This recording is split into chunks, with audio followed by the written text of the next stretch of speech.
Astaghfirullah.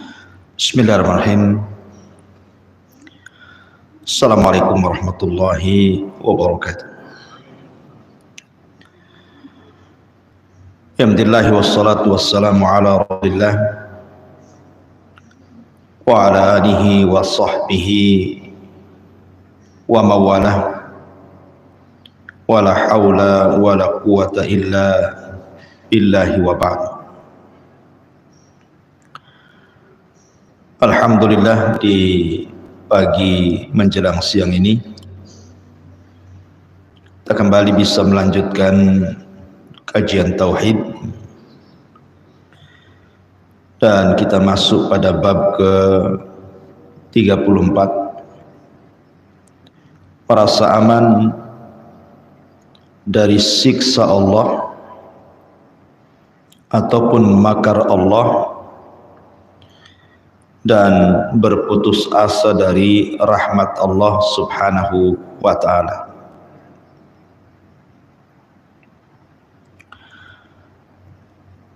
Kemudian pengarang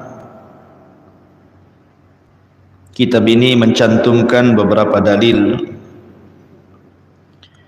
di antaranya firman Allah subhanahu wa ta'ala surah Al-A'raf ayat 99, afa aminu makrallah fala ya'manu makrallah illal qaumul khasirin, illal qaumul khasirun.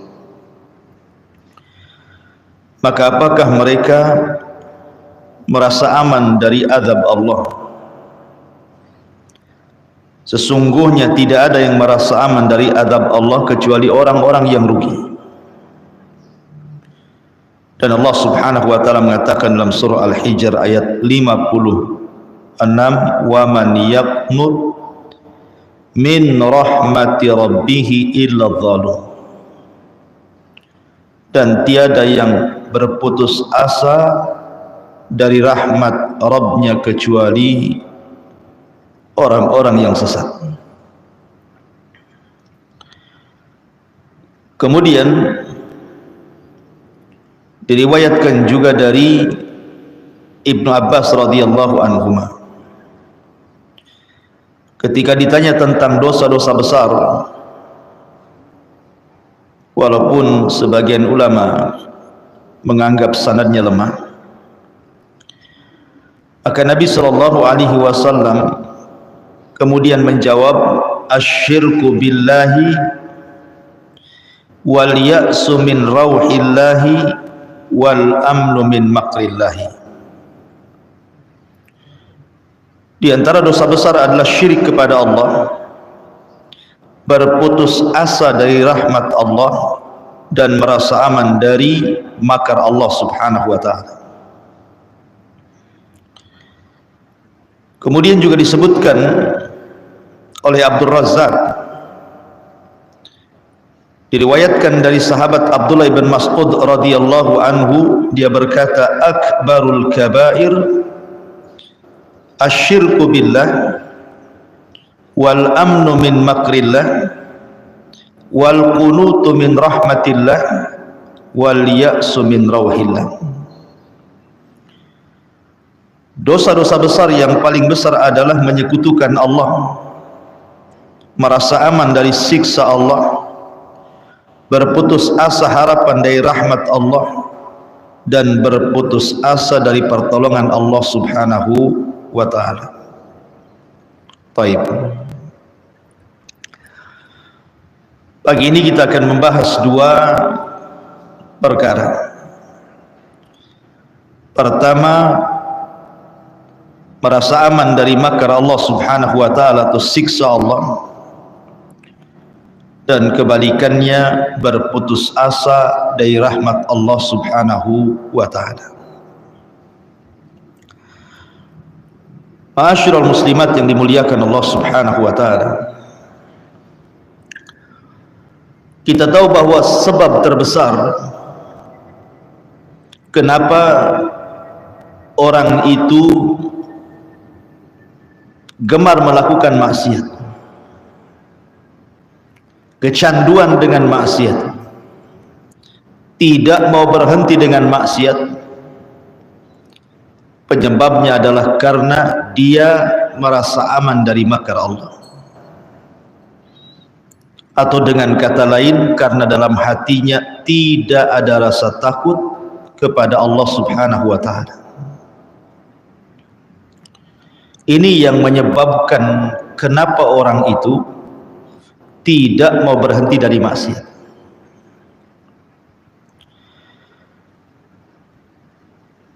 Karena terkadang apabila ada orang yang kemudian ibadahnya kurang, bahkan sama sekali tidak beribadah kepada Allah Subhanahu wa taala, maksiatnya banyak, tetapi kehidupannya secara zahir nampaknya senang saja, sehat-sehat saja, usahanya lancar, ketawa-ketawa saja, dan begitu seterusnya. Sehingga kemudian ada orang yang menjadikan dalil, buktinya si fulan tidak salat, tidak baca Quran, tidak hadir di majlis ta'lim, tidak ada apa-apa, tidak ada musibah yang menimpanya. Akhirnya orang-orang pun mulai mengikuti langkah dan contoh si fulan yang bermaksiat tapi tidak diazab. Lihat perkataan orang-orang saat melihat Qarun keluar dengan kemegahannya.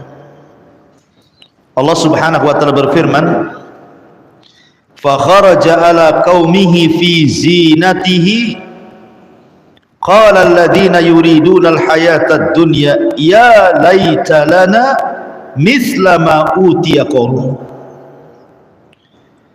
Maka ketika Qarun keluar kepada kaumnya dengan kemegahan, orang-orang yang tidak menginginkan, orang-orang yang rakus menginginkan kehidupan dunia berkata, mudah-mudahan kita mempunyai harta kekayaan seperti apa yang diberikan Allah kepada Qarun. Dan kebanyakan manusia seperti itu. Kebanyakan manusia seperti itu. Mereka merasa aman dari makar Allah karena melihat orang lain juga tidak ditimpakan musibah. Padahal mereka tidak salat, mereka tidak ibadah, kok hidupnya tenang-tenang saja. Maka akhirnya dia pun mengucapkan seperti ucapan Qarun, seperti ucapan orang-orang yang melihat Qarun, ya laita lana mithla ma utiya Qarun. Mudah-mudahan kita mempunyai harta kekayaan seperti apa yang diberikan kepada Qarun. Akhirnya kemudian tanpa melihat bagaimana orang itu berhasil, bagaimana orang itu bekerja dari awal sehingga jadi kaya raya, sehingga menjadi pejabat dan begitu seterusnya, dia pun mengikuti jejak orang itu tapi dengan cara yang keliru, menghalalkan segala cara. Persis seperti sabda Nabi sallallahu alaihi wasallam, sayati alaikum zaman la yubalil mar'u bima akhadal mal. Akan datang zamannya di mana orang-orang tidak peduli saat mengambil hartanya, saat mengambil kekayaannya, amin halalin amin haramin, ataukah dia mengambil dari yang haram ataukah dari yang halal, enggak peduli.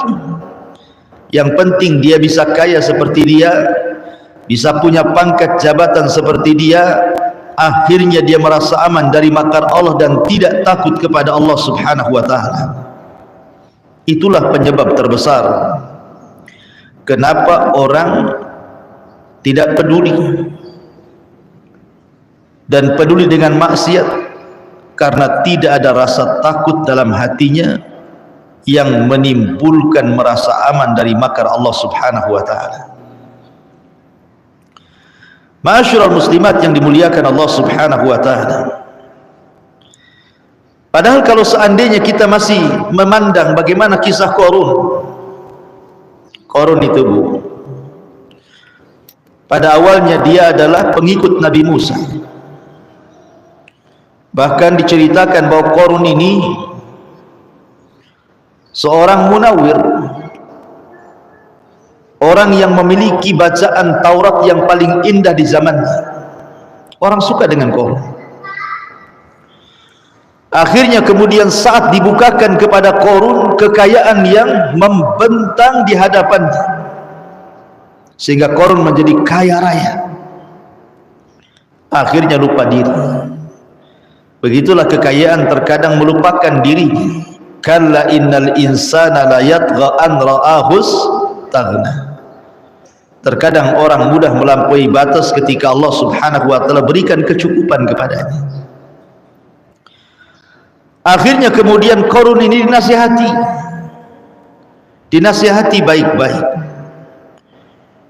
Kemudian dikatakan kepada Qarun, la tafrah innallaha la yuhibbul farihin.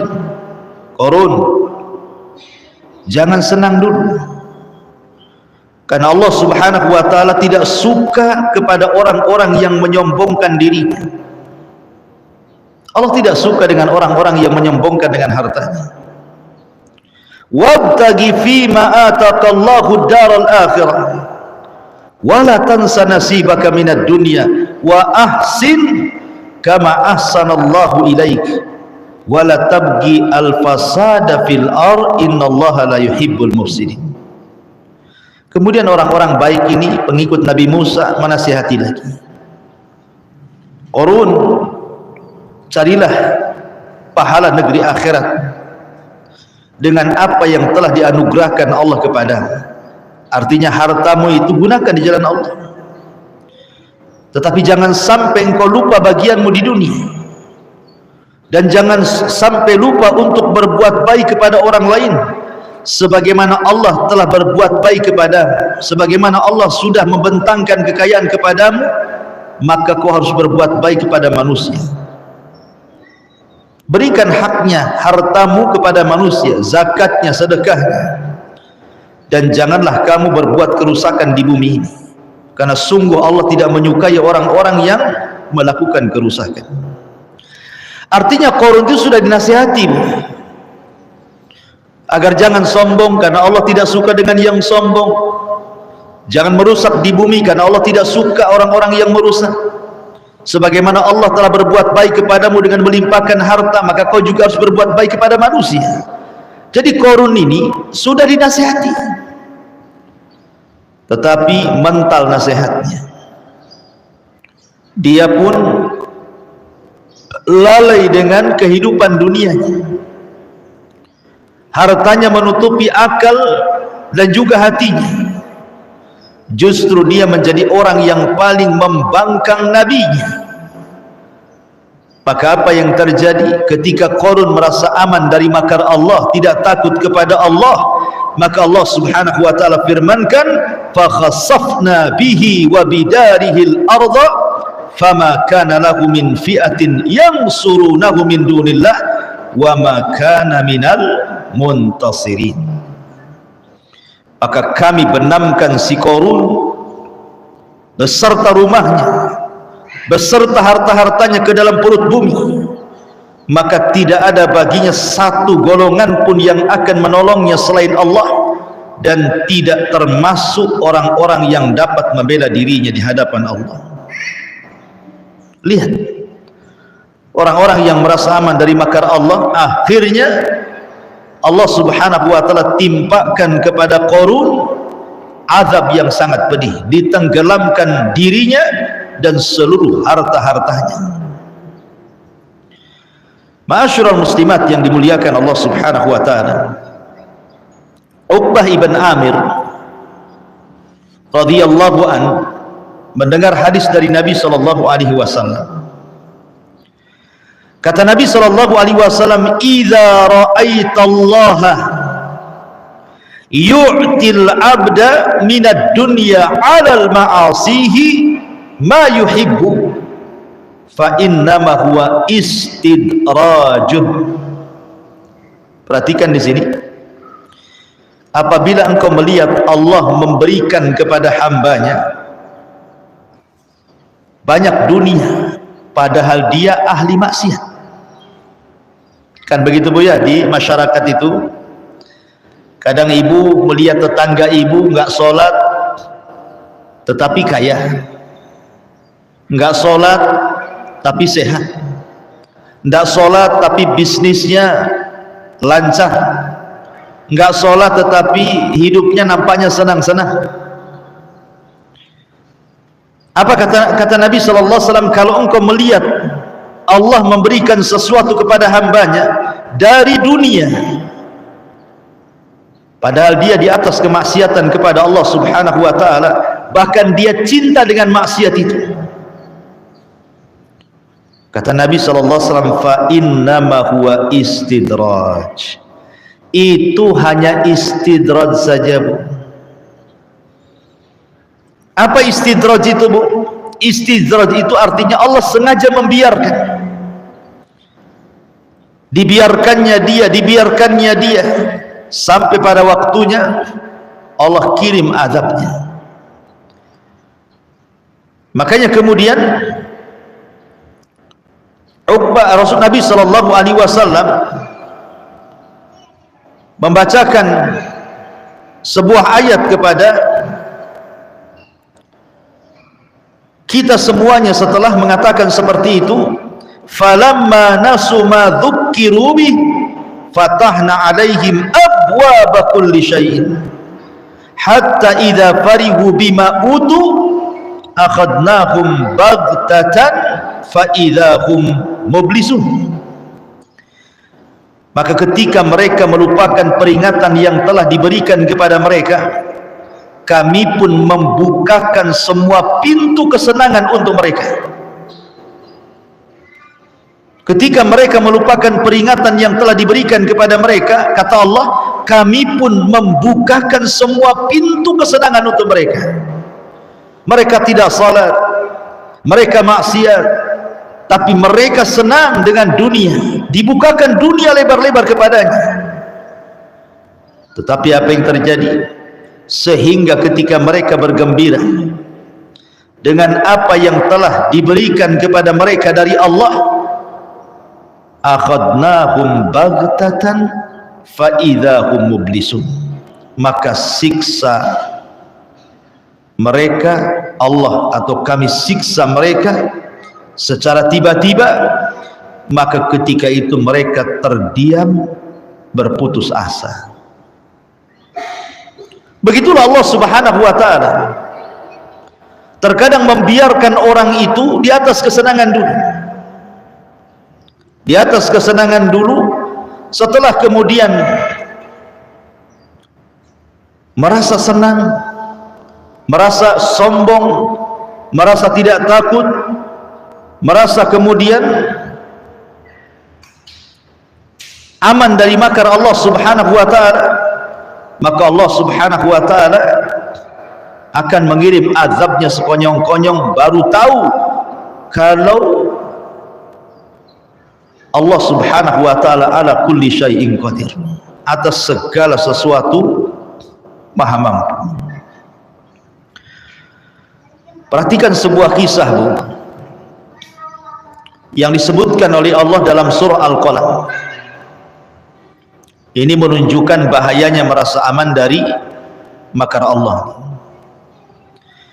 Allah Subhanahu wa ta'ala berfirman, inna balawnahu kama balawna ashabal jannati idh aqsamu la yaslimunnaha musbihin wa la yastathnun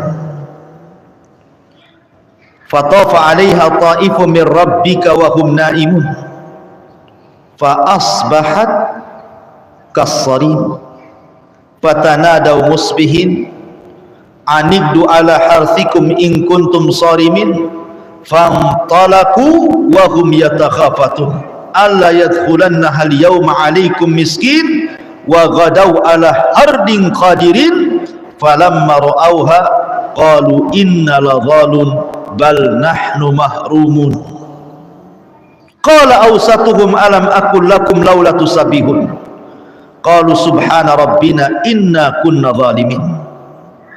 Fa aqbala ba'duhum ala ba'di yatalawamun qalu ya wailana inna kunna taghin asa rabbuna an yubdilana khairan minha inna ila rabbina raghibun. Jadi ada kisah, Bu, begini kisahnya. Di zaman dulu ada orang kaya, kaya raya. Tetapi dia orang baik, Bu. Orang kaya ini orang baik. Dia punya kebun yang sangat luas sekali, dipenuhi dengan buah-buahan. Apabila datang waktu panen, maka dia akan undang orang-orang miskin untuk memetik buah-buahan tersebut. Jadi dia mendahulukan orang-orang miskin biar mengambil yang baik-baik. Setelah orang-orang miskin itu mengambil jatah-jatah mereka, kemudian pergi, barulah kemudian pemilik kebun ini memanennya, kemudian menjualnya. Tapi dengan cara itu Allah lapangkan kekayaannya. Karena bagaimanapun dalam syariat Islam, ma naqasa min mali sadaqah, tidak mungkin berkurang harta yang disedekahkan. Mana ada, Bu? Hari ini orang punya kebun, sebelum orang yang punya kebun memanennya, dia datangkan orang-orang miskin suruh petik-petik sendiri. Kemudian setelah dipetik yang baik-baik, kemudian orang-orang miskin sudah mendapatkan jatah, kemudian pulang, baru kita yang memanennya. Mana ada hari ini kayak gitu, Bu? Tapi ini terjadi di zaman dulu. Akhirnya kemudian meninggallah orang kaya yang baik ini. Punya anak 5, yang 4 jahat, yang 1 baik. Yang tengah-tengah ini baik, yang nomor 3 ini, yang nomor 1, nomor 2 jahat, yang nomor 3 baik, nomor 4, nomor 5 jahat. Jadi akhirnya kemudian yang 4 anaknya ini mengatakan, bapak kami ini bodoh. Ngapain orang-orang miskin itu dikasih jatah? Coba kalau seandainya kita jual semua hasilnya, tentu kita akan kaya dan semakin kaya. Akhirnya kemudian mereka pun bermakar, membuat tipu daya. Dengan cara apa? Mereka akan datang pagi-pagi buta sebelum orang-orang miskin datang, dan mereka akan memanennya duluan sebelum orang-orang miskin tiba. Dan mereka mengatakan tidak akan memberi sedikit pun bagian kepada orang miskin. Ada saudaranya yang baik, yang tengah-tengah, menasihati jangan seperti itu, bapak kita tidak seperti itu. Tetapi yang 4 bersaudaranya, mereka kompak untuk tidak lagi memberikan jatah kepada fuqara wal masakin, bakhil. Maka apa yang terjadi? Perhatikan ayatnya. Inna balawnahum kama balawna ashabal jannati idh aqsamu la yasrimunnaha musbihin. Sungguh kami telah menguji mereka sebagaimana kami telah menguji pemilik-pemilik kebun ketika mereka bersumpah pasti akan memetik hasilnya di pagi hari. Wala yastathnun, tetapi mereka tidak mengucapkan insyaallah. Dan mereka bersumpah untuk tidak memberikan jatah kepada fakir miskin. Fatafa 'alaiha ta'ifun min rabbika wa hum naimun. Lalu kebun itu ditimpa bencana yang datang dari Tuhanmu ketika mereka sedang tidur. Jadi besoknya mereka panen, malamnya Allah kirim halilintar dan petir sehingga membakar seluruh kebunnya, menghabiskan semua buah-buahannya, tidak tersisa, tidak ada yang bisa diambil dari kebun itu.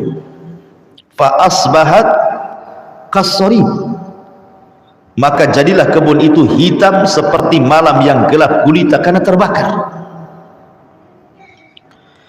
Fatanadaw musbihin, lalu pagi harinya, mereka ini kan nggak tahu Bu bahwa kebunnya sudah terbakar. Fatanadaw musbihin, lalu pada pagi harinya mereka saling memanggil, ayo cepat, ayo bangun, bawa peralatan kita ke kebun, kita akan panen sebelum orang miskin datang, katanya. Anikdu ala harthikum in kuntum sharimin, pergilah pagi-pagi ke kebun kalian jika kalian hendak memetik hasilnya, ayo cepat sebelum orang-orang miskin datang. Fantalaku, mereka pun berangkat. Wahum yatakhafatun, sambil berbisik-bisik. Apa bisikannya? Alla yadkhulanna hal yawma alaikum miskin, pada hari ini jangan sampai ada orang miskin masuk ke kebun kita.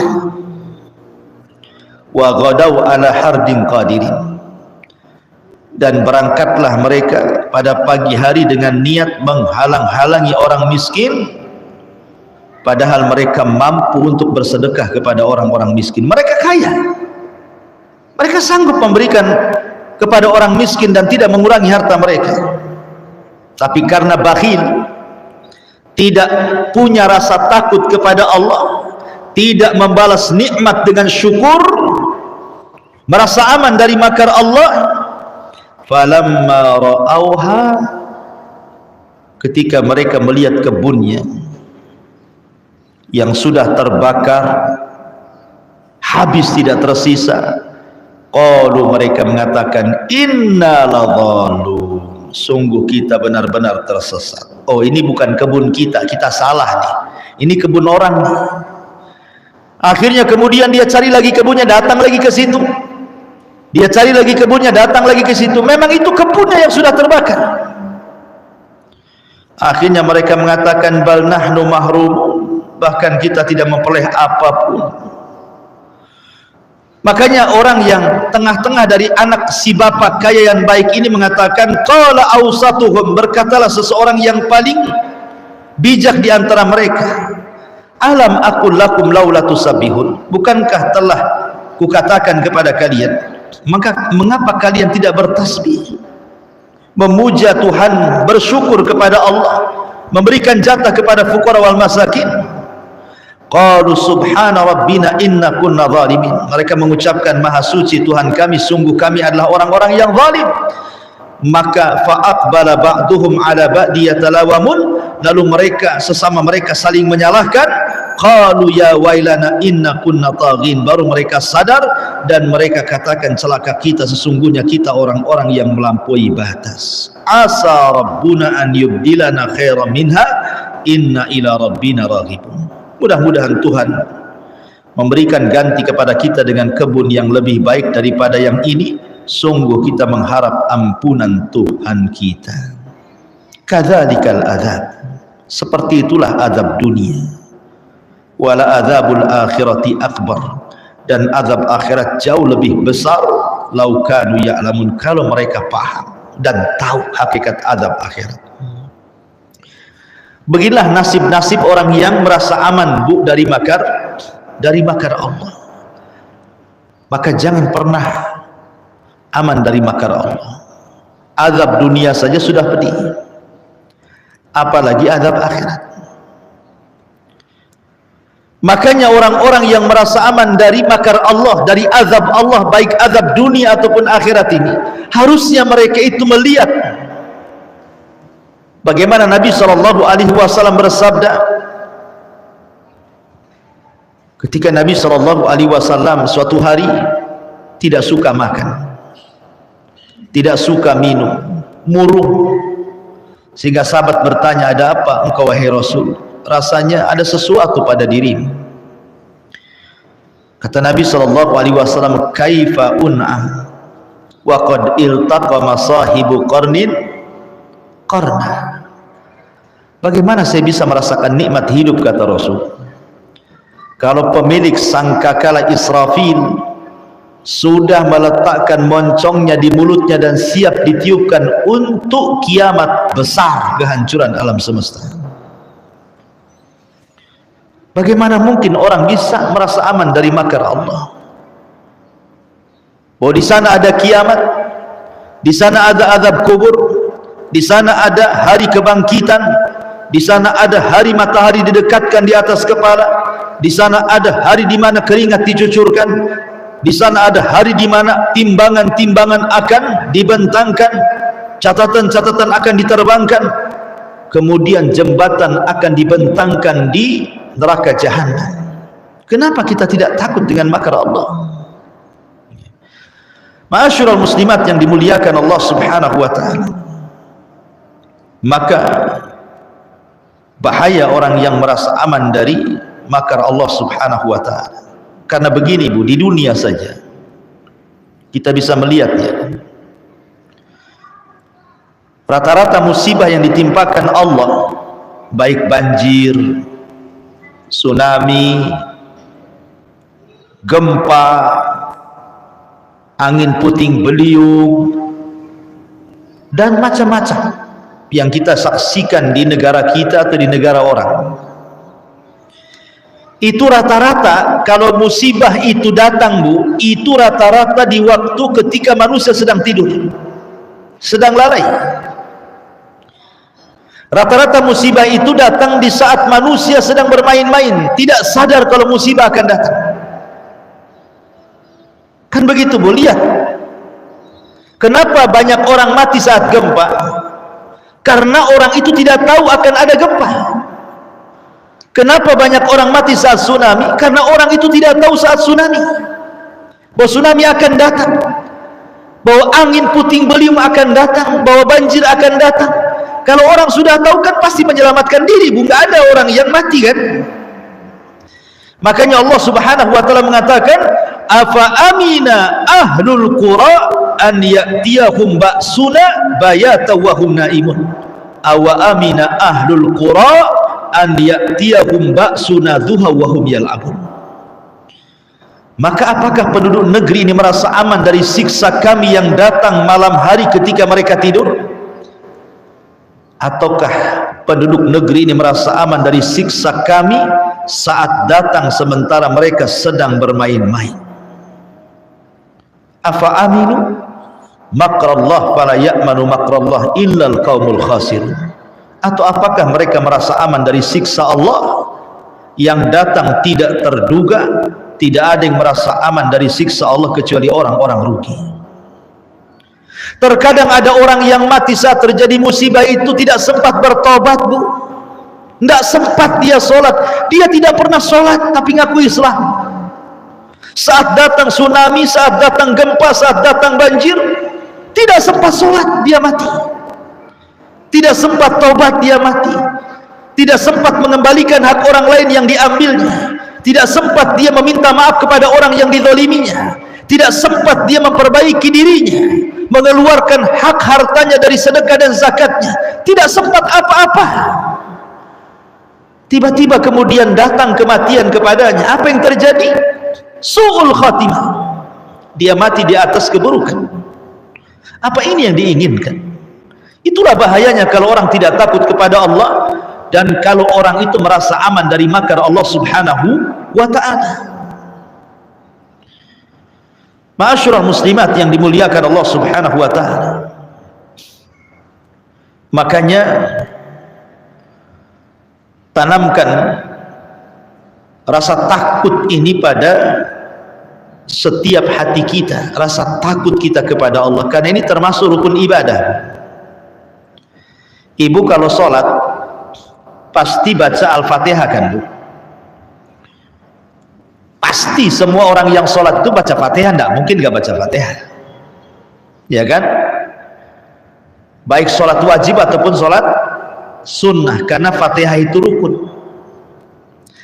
Ibu tahu nggak bacaan Al-Fatihah di awal-awal itu? Allah mengatakan Alhamdulillahi Rabbil Alamin Ar-Rahmanir Rahim Maliki Yaumiddin. 3 ayat pertama ini bicara tentang rukun ibadah hati. Alhamdulillahi Rabbil Alamin melahirkan perasaan cinta kita kepada Allah, karena tidaklah Allah dipuji oleh kita kecuali karena kita cinta dengan Allah, makanya kita puji Allah. Karena orang yang membenci tidak mungkin memuji. Lahirlah cinta. Ar-Rahmanir Rahim, Allah Maha Penyayang lagi Maha Pengasih. Dari Ar-Rahman dan Rahim lahirlah sifat rahmat. Dari sifat rahmat ini lahirlah roja, harapan. Karena Allah itu Rahim, ada harapan kita kepada Allah Azza wa Jalla, meminta apa yang ada di sisi Allah Subhanahu wa Ta'ala, karena Allah Rahim. Kemudian Maliki Yaumiddin, disinilah ada pelajaran takut. Kita harus takut kepada Allah. Kenapa? Karena Allah itu Maliki Yaumiddin, Dia adalah Raja di hari kebangkitan. Ketika alam semesta dihancur-hancurkan selama 40, apakah 40 hari, 40 bulan, 40 tahun, wallahu alam. Tapi jarak tiupan sangkakala pertama ke kedua itu 40 jaraknya. Allah hancurkan semuanya. Allah tumpahkan lautan ke daratan. Allah jatuhkan bintang dan alam semesta yang ada di langit. Bahkan Allah gulung langit, Allah gempakan bumi, Allah terbangkan gunung, Allah binasakan manusia, jin dan juga para malaikat. Ketika tidak ada makhluk kecuali yang Allah kecualikan, Allah mengatakan apa? Limanil mulkul yaum, limanil mulkul yaum. Tahukah kamu kerajaan ini milik siapa, kata Allah? Tidak ada yang menjawab karena tidak ada makhluk, sudah binasa semuanya. Maka Allah jawab sendiri, lillahil wahidil qahhar. Kerajaan ini milik yang satu dan maha perkasa, dialah Allah Maliki Yaumiddin. Lahir perasaan takut, takut kepada Allah Subhanahu wa Ta'ala. Karena takut ini adalah ibadah hati. Artinya harapan dan takut ini tidak boleh dihilangkan. Karena itu sama dengan kedua sayap burung, dan kepalanya adalah al-hub, perasaan cinta kepada Allah Subhanahu wa Ta'ala. Ini penggalan yang pertama dari mu'alif rahimahullahu ta'ala, merasa aman dari siksa Allah. Penggalan yang kedua, jangan berputus asa dari rahmat Allah. Dan ini kebalikannya. Kalau merasa aman dari makar Allah, maka orang ini tidak punya rasa takut. Tetapi kalau berputus asa dari rahmat Allah, artinya orang ini sudah hilang perasaan harapannya kepada Allah, putus asa. Dan dua-duanya dosa besar, tidak boleh. Adapun putus asa dari rahmat Allah Subhanahu wa Ta'ala, maka Allah Subhanahu wa Ta'ala berfirman kepada orang-orang yang mereka dirundung putus asa dari rahmat Allah Subhanahu wa Ta'ala. Allah Subhanahu wa Ta'ala berfirman di dalam Al-Quranul Karim, la taqnatu min rahmatillah, jangan kalian putus asa dari rahmat Allah Subhanahu wa Ta'ala. Putus asa dari rahmat Allah itu terbagi menjadi dua. Putus asa dari rahmat Allah itu terbagi menjadi dua. Pertama, putus asa dari perkara akhirat. Yang kedua, putus asa dari perkara dunia. Apa bedanya? Kalau putus asa dari perkara akhirat, dia merasa bahwa dosa yang sudah dilakukannya tidak akan diampuni oleh Allah Subhanahu wa Ta'ala, sehingga dia putus asa. Kan ada orang-orang itu yang banyak melakukan dosa, bukan? Akhirnya stres. Gimana caranya saya mati? Apakah saya bisa masuk surga atau tidak? bagaimana nanti di kuburan, bagaimana ini dan itu. Ketakutan dia. Akhirnya bertobat pun tidak, yang ada stres. Itu putus asa dari akhirat namanya. Dia tidak paham bahwa Allah itu Ghafurur Rahim. Allah itu Maha Pengampun dan Maha Penyayang bagi hamba-hambanya. Kita lihat satu kisah, Bu. Ketika Nabi Musa alaihi salatu wassalam duel dengan tukang-tukang sihir Fir'aun, akhirnya kemudian Musa berhasil mengalahkan tukang-tukang sihir Fir'aun itu. Itu bukan tukang sihir biasa, Bu. Itu tukang sihir pilihan.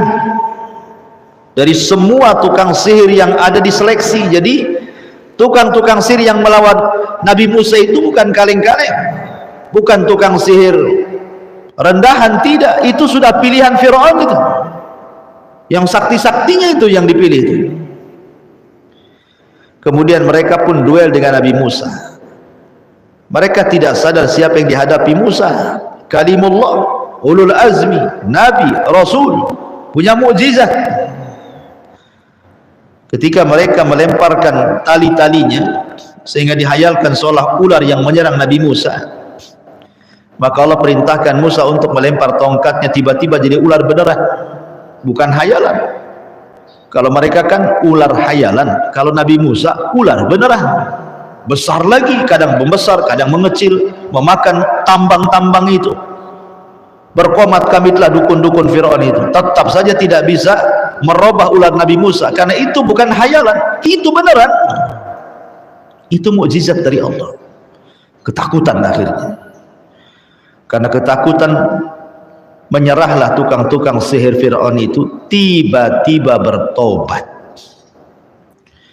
Kemudian sujud kepada Allah Azza wa Jalla. Ketika kemudian mereka tukang-tukang sihir itu sujud kepada Allah, mengikuti agamanya Nabi Musa, Fir'aun marah. Kemudian Fir'aun mengatakan, amantum qabla an adzananakum.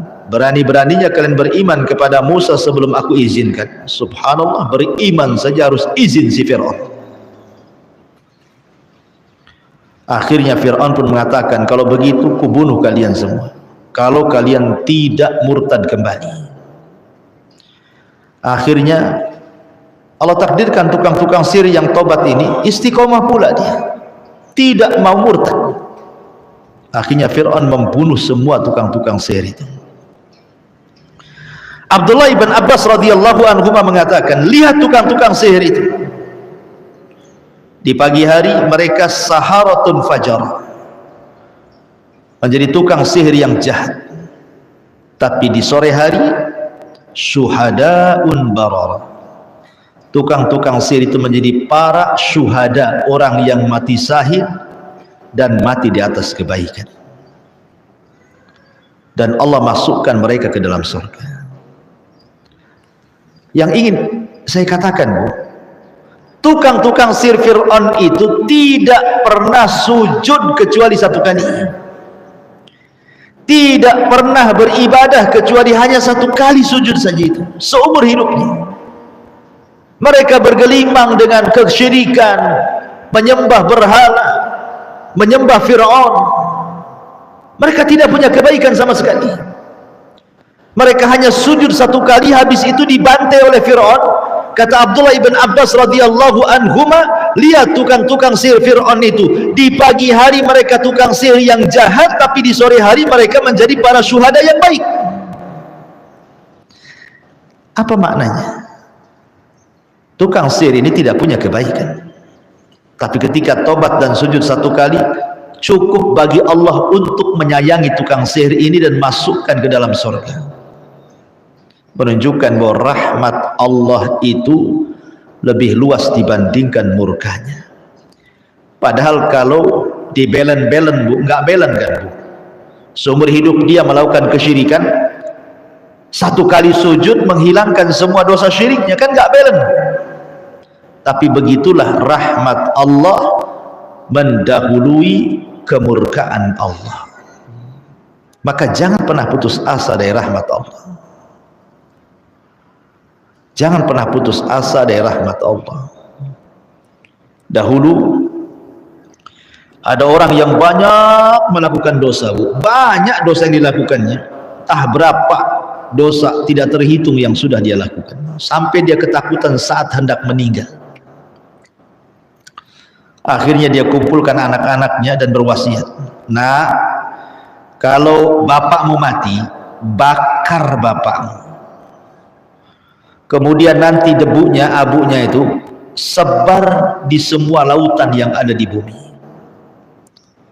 Sebab kalau Allah mampu membangkitkan diriku, tentu Allah akan mengazab diriku dengan azab yang belum pernah ada azab sebelum dan sesudahnya, katanya. Dia berwasiat begitu kepada anaknya, saking ketakutannya kepada Allah Azza wa Jalla. Dia mengatakan, nak, bakar aku, debunya nanti sebarkan ya di semua lautan di bumi. La in qadirallah, kalau Allah takdirkan mampu membangkitkan diriku, la yu'adzibanni azaban la yu'adzibuhu ahadun minal alamin. Sebab kalau Allah mampu membangkitkan diriku, dia akan mengazab aku dengan azab yang belum pernah ada siapapun diazab di alam semesta ini. Akhirnya betul-betul mati, Bu. Wasiatnya pula kemudian dilakukan anak-anaknya, dibakar pula itu badannya. Habis itu abunya disebar di banyak lautan. Dia tidak tahu bahwa Allah itu ala kulli syai'in qadir. Allah itu mampu atas segala sesuatu, apalagi membangkitkan walaupun sudah jadi debu. Tiba-tiba Allah kumpulkan debu-debunya, kemudian dibangkitkan kembali, kemudian dihadapkan ke hadapan Allah. Kemudian Allah Subhanahu wa taala berfirman kepada orang ini, ma fa'alta, apa namanya, apa yang membuat kamu melakukan seperti itu wahai fulan? Apa yang membuat, apa alasan kamu sehingga engkau melakukan seperti itu, berwasiat kepada anak-anakmu untuk dibakar, disebar abunya? Kalau Allah sanggup membangkitkan diriku, aku akan diazab yang tidak pernah ada orang di alam semesta diazab sepertiku, katanya. Ma hamalaka alaan fa'alta bikada. Apa yang membuat kamu untuk melakukan seperti itu wahai fulan? Maka orang ini mengatakan, khaufuka ya Rabb, karena rasa takutku kepadamu. Akhirnya apa? Karena dia punya rasa takut kepada Allah, datanglah rahmat Allah kepadanya. Ketika Allah mengetahui alasannya, karena takut, Allah sudah tahu alasannya apa, tapi Allah ingin menguji, apa yang membuat kamu melakukan seperti ini? Dia mengatakan, khaufuka ya Rabb, karena takutku kepadamu. Ketika dia mengatakan, karena takutku kepadamu ya Rabb, sehingga aku berwasiat seperti ini, datang rahmat Allah di sini. Akhirnya Allah berikan rahmatnya dan dia pun dimasukkan ke dalam surga. Subhanallah, itulah kasih sayang Allah Subhanahu wa ta'ala. Jadi kita ini punya Rabb yang maha pengasih, maha penyayang. Lalu buat apa kita ini kemudian berputus asa dari perkara akhirat? Dahulu ada orang yang membunuh 99 jiwa, kemudian dia ingin bertobat. Salah tanya dia, tanya pula pendeta yang jahil. Ini kan di masa dulu, bukan di masa Islam. Kata pendeta yang jahil ini, oh, kamu tidak ada ampunan, kau sudah banyak bunuh orang, 99 nyawa kau bunuh, mana ada lagi ampunan? Ampunan sudah tertutup. Marah dia, Bu. Dibantainya pendeta itu genap 100. Tapi dia tidak putus asa. Dia cari lagi orang yang bisa ditanya.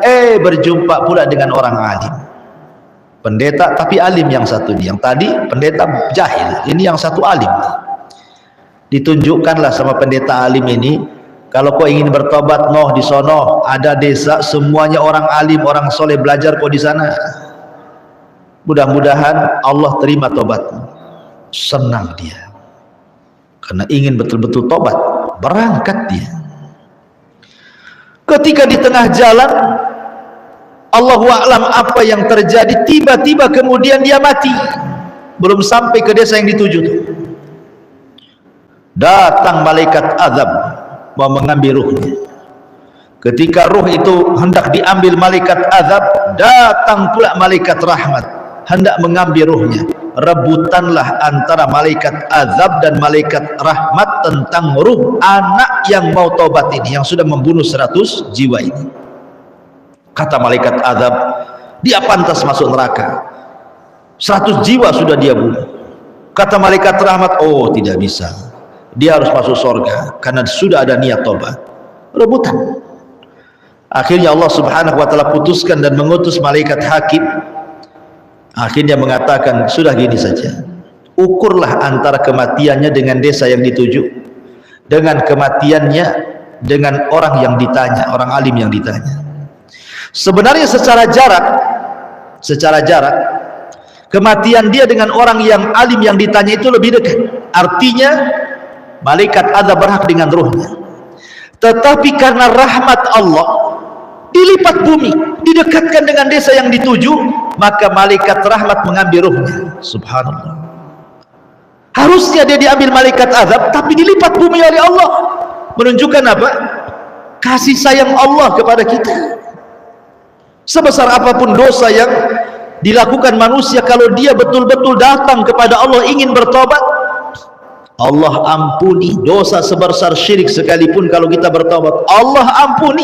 Ya ibna Adam, law dhunubuka anana sama summa astaghfartani ghafartu laka ala ma kana minka wala ubali. Hai anak Adam, kata Allah dalam hadis kudusi, kalau dosamu membumbung sampai ke langit, kemudian kau minta ampun kepadaku, ku ampuni.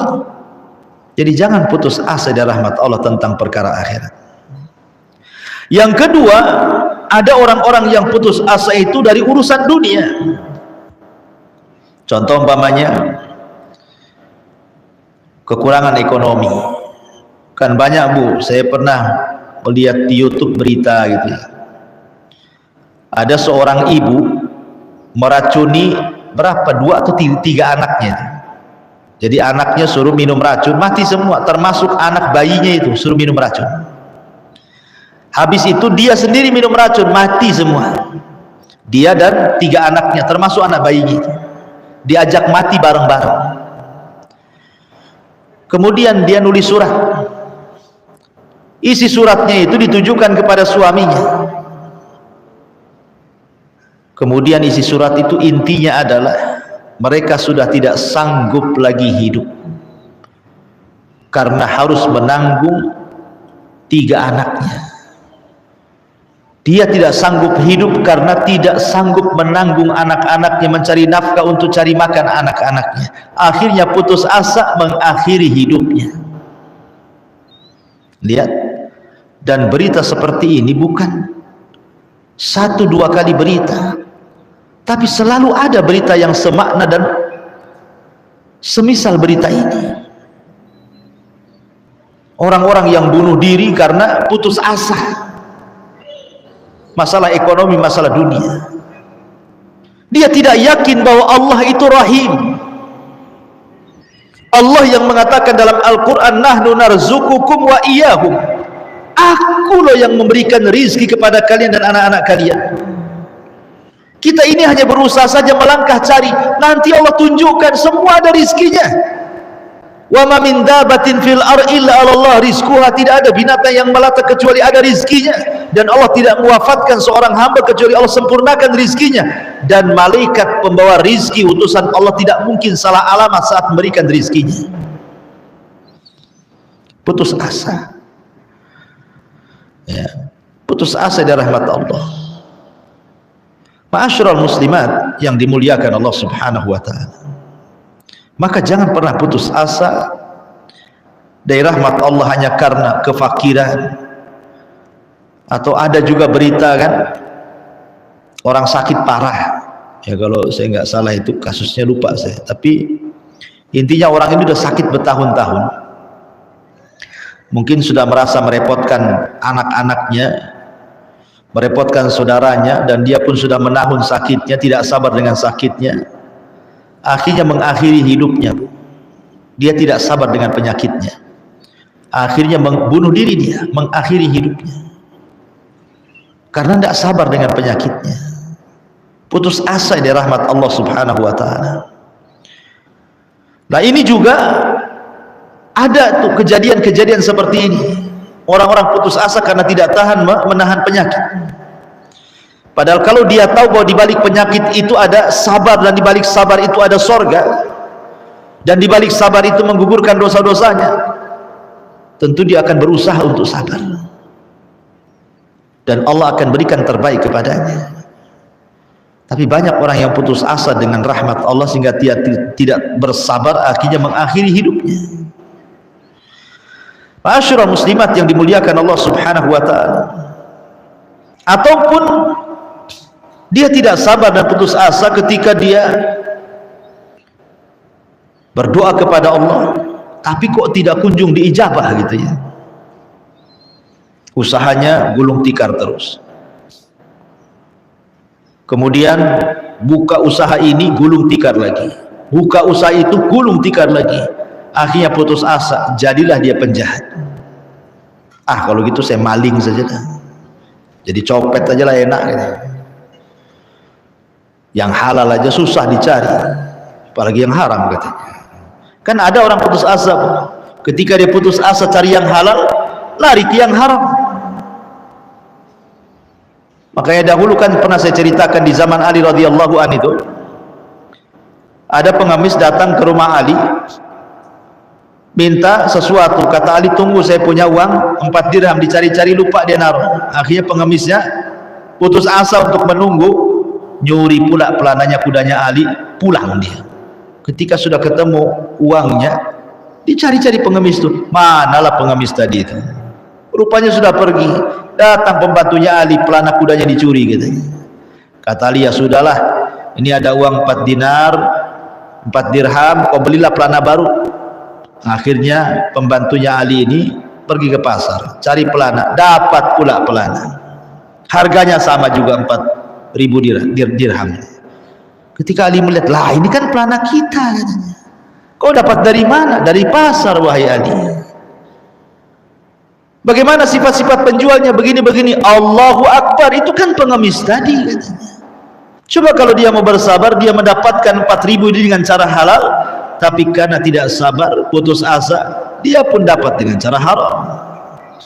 Lihat, jadi ada orang-orang yang putus asa seperti ini kan. Bahkan ada yang putus asa itu sampai kafir, Bu, sampai berani dia menggantikan iman dengan kekafiran dong ya. Ketika dia nikah dengan orang bule, dengan orang barat, dengan orang seberang gitu kan, kita perempuannya muslimah, laki-lakinya kafir, non muslim, tidak sabar dia dengan mempertahankan agamanya karena tergiur dengan dunia yang ditawarkan suaminya yang kafir itu. Bisa dia pindah agama, Bu, Masya Allah gitu ya. Hanya gara-gara rumah suka jadi, dia bisa tuh melepas Islamnya jadi kafir. Dia tidak tahu bahwa istana di sorga itu tidak ada bandingannya. Jangankan istana, sisir sorga saja lebih baik dibandingkan dunia dan isinya. Bisa dia menukar agamanya karena putus asa, kufur nikmat jadinya. Maka jangan sampai kita ini putus asa dari rahmat Allah subhanahu wa ta'ala. Lihat para nabi mengajarkan kepada kita untuk tidak putus asa dari rahmat Allah. Nabi Allah Zakaria sudah tua, istrinya sudah tua dan juga mandul, dia tetap saja berdoa kepada Allah ingin dapat anak. Akhirnya Allah karuniai Yahya ibn Zakaria. Ibrahim sudah tua, istrinya Sarah juga sudah tua, bahkan dikatakan mandul, tapi Ibrahim tidak berhenti berdoa, terus berdoa. Akhirnya kemudian datang 3 malaikat menghabarkan, fabasyaruhu bigulamin halim, maka mereka menghabarkan kepada Ibrahim akan lahirnya anak muda yang berakhlak, yang cerdas, Ishak ibn Ibrahim. Jadi para nabi mengajarkan kepada kita untuk tidak putus asa dari rahmat Allah subhanahu wa ta'ala, karena 2 perkara ini kata Nabi SAW putus asa dari rahmat Allah, kemudian merasa aman dari makar Allah, dua-duanya adalah dosa besar. Sebagaimana perkataan Ibnu Mas'ud, akbarul kabair asyirku billah wal amnu min makrillah wal kunutu min rahmatillah wal ya'su min rauhillah. Dosa besar yang paling besar adalah menyekutukan Allah, merasa aman dari siksa Allah, berputus asa harapan dari rahmat Allah, berputus asa dari pertolongan Allah subhanahu wa ta'ala. Wallahu a'lam bishawab. Ini yang bisa saya sampaikan. Taib, sebelum saya tutup, silahkan kalau ada yang bertanya.